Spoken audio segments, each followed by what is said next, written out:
क्यों मार दिया? वही तो झगड़ा दोनों में होता था। वो दूसरा शादी कर लिया था तो उसी बात को लेकर के झगड़ा दोनों में होता था। कब शादी किया था दूसरा? शादी मतलब रखने भी नहीं दे, मतलब बोल रहा था कि नहीं रखेंगे तुमको, इस तरह का टॉर्चर कर रहा शादी था। कब किया था दूसरा शादी? दूसरा शादी किया था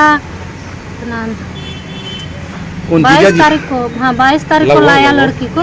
जीजा जी शादी कर लिया था? हाँ जीजा जी दूसरा शादी कर लिया था, गमरिया का लड़की है। अच्छा। तो 22 तारीख को घर ले आया उसको, शनिवार का दिन था। और रविवार को मतलब 23 तारीख था, दीदी को ले गया यहाँ से। अच्छा। तो दीदी का तबीयत खराब था, वो जाने नहीं खोती थी, जबरदस्ती उसको ले गया कि चलो। तो ये भी आंगनबाड़ी में काम करती थी, इसीलिए वो मतलब हाँ सेविका है। अच्छा। तो बोले कि काम भी है और इसका मन भी मतलब अभी मतलब गुस्सा नहीं करता है, तो ठंडा हो गया होगा, इसलिए वो भी चली गई। उसको क्या पता था कि ये मार देगा जाकर। अच्छा। हाँ मार। ये बच्चा कौन देखेगा? छोटा छोटा बच्चा है, पढ़ाई का टाइम है इसका। अब खाना पीना कौन देगा? इसके खर्चा कौन देखेगा? तो इसका मदद हम लोग को मतलब मांग रहे हैं। और जो मतलब दीदी को मर्डर किया उसका मतलब फांसी का सजा होना चाहिए। होगा मिलेगा, जरूर मिलेगा, एकदम मिलेगा। छोटा बच्चा है अभी, और हम लोग का पापा भी अभी 1 साल से तबीयत खराब है उसका, लकवा हो गया है। और हम लोग के घर में कोई भी ऐसा नहीं है कि कमाएगा, डेली कमाने वाला कोई नहीं है। सिर्फ लड़की है, 3 लड़की। 2 लड़की तो होगा ही। अच्छा जो 3, 2, 1। नमस्कार, लुकिन में आपका स्वागत है। बोरियो की चर्चित रेबिका पहाड़िन हत्याकांड का मामला अभी ठंडा भी नहीं पड़ा है कि एक बार फिर से उसी थाना क्षेत्र में दिल को दहला देने वाली उसी के तर्ज पर एक हत्या की घटना घटित हुई है। यहाँ मानवता को शर्मसार करते हुए पति ने अपनी पहली पत्नी की हत्या कर सबको कई टुकड़े में बांटकर उसे जंगल में फेंक दिया। इधर ग्रामीणों की सूचना पर पुलिस ने चटकी गांव से एक मानव खोपड़ी, मानव अंग के कुछ टुकड़े, खून से सना नाइटी, एक लेडी चप्पल, महिला का बाल और एक बाइक की चाबी समेत अन्य सामग्री को बरामद किया है।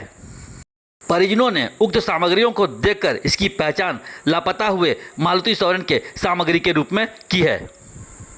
हालांकि पति ने हत्या की है या नहीं इसका तत्काल खुलासा नहीं हो सका है, लेकिन मालती सोरेन की छोटी बहन रानी सोरेन ने बोरियो थाना में रोते रोते आरोप लगाया कि दूसरी पत्नी के चलते उसके जीजा ने उसकी बहन की हत्या कर दी है।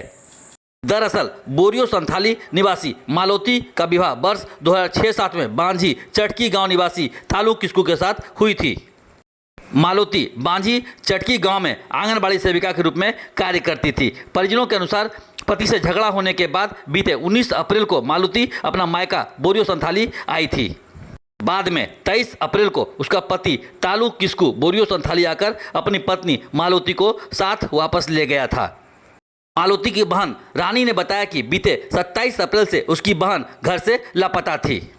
उसने कई बार अपने जीजा को फोन कर बहन से बात कराने को कहा था, लेकिन वह टाल मटोल कर रहा था। बोरियो थाना पुलिस के अनुसार मालती के पति को हिरासत में लेकर पुलिस मामले की छानबीन कर रही है। अभी तक मामले का पूर्ण रूप से खुलासा नहीं हो सका है।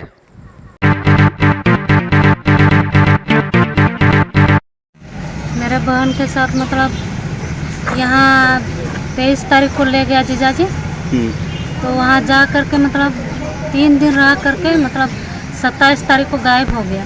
तो गायब होने के बाद जीजा जी नहीं बताया फ़ोन करके कि तुम्हारा दीदी नहीं है घर में। तो ये बच्चा पढ़ रहा था यहाँ कांदोर स्कूल में, तो दीदी है मणवा गाँव में। तो उससे पूछा कि मतलब यहाँ मम्मी आई है? तो दीदी बोली नहीं आई है। कब से नहीं है? तो बोली कि ये बोला कि कल से नहीं है। तो दीदी फ़ोन करके हमको बताए कि मतलब दीदी मतलब उसका मालती सोरेन नाम है कि नहीं है घर में।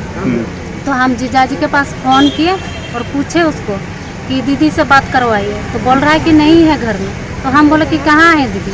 तो बोल रहा है कि पता नहीं, कल से नहीं है। तो हम बोले कल से नहीं है तो क्यों नहीं ढूंढ रहे हैं उसको, खोजिए उसको। तो बोल रहा है अभी निकलने वाले हैं खोजने के लिए। 8 बज रहा था 28 तारीख को। तो हम बोले कि कल से गायब नहीं है और अभी तक नहीं निकले हैं, खोजिए नहीं तो बहुत ख़राब होगा। अब कहाँ से भी मतलब खोजिए, खोज करके आप ला दीजिए। तो बोल रहा है अब जो कुछ भी करना है करिए, हम देख लेंगे, चाहे तुम थाना में केस करो, कुछ भी करो, हम देख लेंगे। इस तरह का बात बोला हमसे। तो मतलब बाद में फ़ोन काट दिया। तो बाद में उसको बोले कि मतलब खोजिए, आज भर तुमको टाइम दे रहे हैं, खोजिए, नहीं तो मतलब ठीक नहीं होगा। बाद में 28 तारीख को कुछ नहीं बोले उसको, फिर शाम को लगाए फ़ोन पूछने के लिए कि मतलब मिला कि नहीं, तो नहीं किया बात, हमसे बात नहीं किया, ये बच्चा से करवाया बात। तो ये बच्चा को वो बोल रहा है कि उसको बोलो, मौसी को बोलो कि मतलब नहीं है, नहीं मिला। तो बाद में बात नहीं किया, तो बाद में हम फ़ोन नहीं लगाए। तो तीसरा दिन मतलब 29 तारीख को हम लोग ढूंढने के लिए गए, चटकी गांव गए, तो वहाँ नहीं मिला। तो इसका पापा मतलब तलू सोरेन, तलू किसको जो जीजाजी है, उसको मतलब घर में ही मिला, बैठा हुआ था, और उसका पापा भी बैठा हुआ था। तो हम उसका पापा से बोले कि क्यों नहीं ढूंढ रहे हैं उसको, इतना दिन हो गया। तो बोल रहा है कहाँ खोजेंगे, इस तरह का बात बोला। फिर हम लोग लौट करके आ गए। फिर यहाँ मतलब दूसरा दिन 30 तारीख को यहाँ मतलब एप्लीकेशन डाल करके, कहाँ एप्लीकेशन डालो? यहाँ थाना में, बोरियो थाना में। फिर बाद में मतलब बड़ा अबू बोला कि शाम तक में खबर पहुँचा देंगे। फिर बाद में खबर नहीं पहुँचाया। उसके बाद में दूसरा दिन हम लोग आ गए यहाँ पूछने के लिए कि मतलब अभी तक खबर नहीं मिल रहा है हम लोग को, क्या हुआ नहीं हुआ। फिर बाद में बड़ा अबू फ़ोन किया तलू किस्कू के पास, फिर पूछा तो बोल रहा खोज रहे हैं। तो हम लोग भी बोले कि दवा आप लोग डालिएगा तब ना खोजेगा। फिर बाद में सोमवार को मतलब 1 तारीख था ना सोमवार को, तो सोमवार को हम लोग तालझारी प्रखंड गए खोजने के लिए मेहमान के पास। तो वहाँ भी नहीं मिला। फिर यहाँ थाना आने के बाद फिर बड़ा अबू को बोले कि खोजने के लिए उसको बोलिए, अभी तक वो लोग आराम से बैठा हुआ है घर में, नहीं खोज रहा है। तो बड़ा अबू फिर फ़ोन किया तलू को, तो वो बोल रहा है कि अभी गम्हरिया गांव में है। तो बड़ा अबू बोला उससे कि क्या कर रहे हैं वहाँ, तो बोल रहा है सेविका के पास आए हैं खोजने के लिए। तो बोला कौन सेविका, तो नाम नहीं बताया उसका, तलू किसको नहीं बताया ना। फिर बड़ा अबू बोला कि ठीक है तुम अभी जाओ, तो मतलब कुछ बात होगा तो शाम तक में तुमको खबर पहुंचा देंगे कि क्या है नहीं है। फिर मतलब शाम तक में खबर आ गया कि उसको मर्डर कर दिया है। अच्छा, तो कहाँ पे मर्डर हुआ? चटकी गांव में। चटकी गाँव। हाँ। लुक इन के साथ बने रहने के लिए धन्यवाद।